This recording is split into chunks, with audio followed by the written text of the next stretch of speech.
Thank you so much.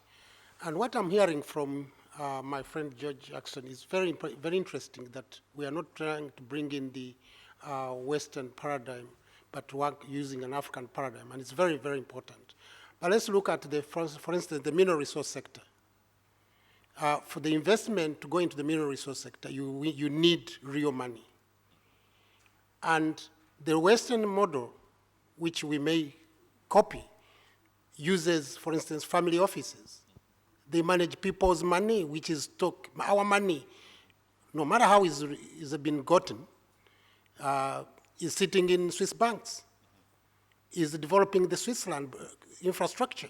It's not developing African infrastructure. It's not going into value addition or even into the mineral resource sector. We have very little private equity that could go into venture capital to support very important projects. And crowd financing could actually do that. But also, the model that George Jackson actually refers to, that there is, I was going to actually say what he said, that there is little savings. He took it out of my mouth. But now I see that, and there is more cash in Uganda for MTN, the little money that is being saved. But when you look at the actual investments, is saving minus the disposable income that goes into this. So we have monies in Africa. We have pension funds. We have social security funds. Most of the time of this money is going into real estates because of low risk. Funding to high value projects like in mineral resource sector, in infrastructure, Inga Dam and so forth, is not supported. And I believe, like you've said, that cloud financing, and it was said on the first day that if every Nigerian paid $1, there would be $200 million in a month. And that could be a huge investment for a project. If in my country, Uganda, one person brought $1 equivalent, that would be almost $46 million in a month, times 12 months. It's literal. Most of these resources that we should be putting together are actually being taken out because of through telecommunications. For instance, Ethiopia, which you referred to, has only one telecom, and it's a national telecom. And they have done that literally to make sure that the money coming from the national telecom goes into the infrastructure. They have developed their infrastructure using the mobile, mobile airtime we buy.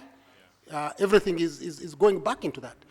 On the other side, liberalization has been very good. Safaricom is an African entity.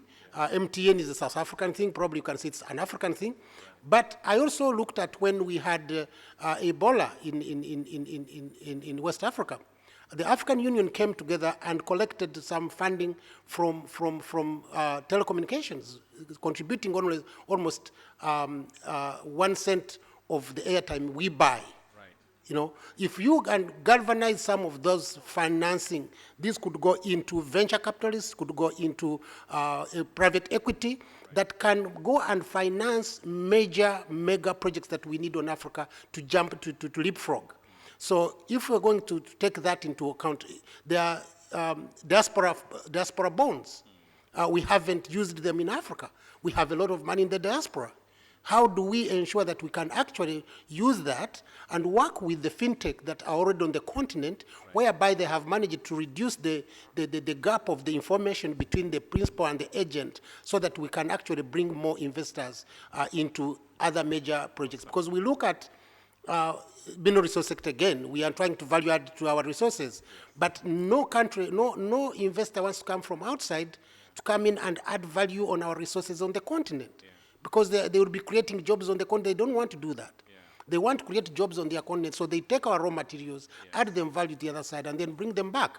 But if we can mobilize our resources through family offices, through crowd financing, through diaspora bonds, IFC, International Finance Corporation, has got social bonds, but they don't go into financing artisanal and small-scale mining. They can't do that. They say, oh, that sector is incredible, you cannot manage it.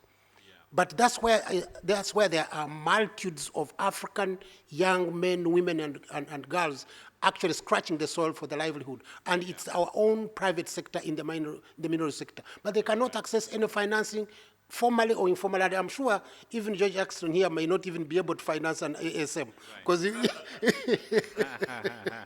but these are the people we need. I mean, I believe that the international multi-corporations like Rio Tinto from Canada must have started as an artisanal small-scale mining 150 years ago. Yes. Is now the biggest mining company in the world. How are we going to create our own private sector to grow into these multinationals for Africa when we are not putting our money where our mouth is? Wow, So I think exciting. that would be very important.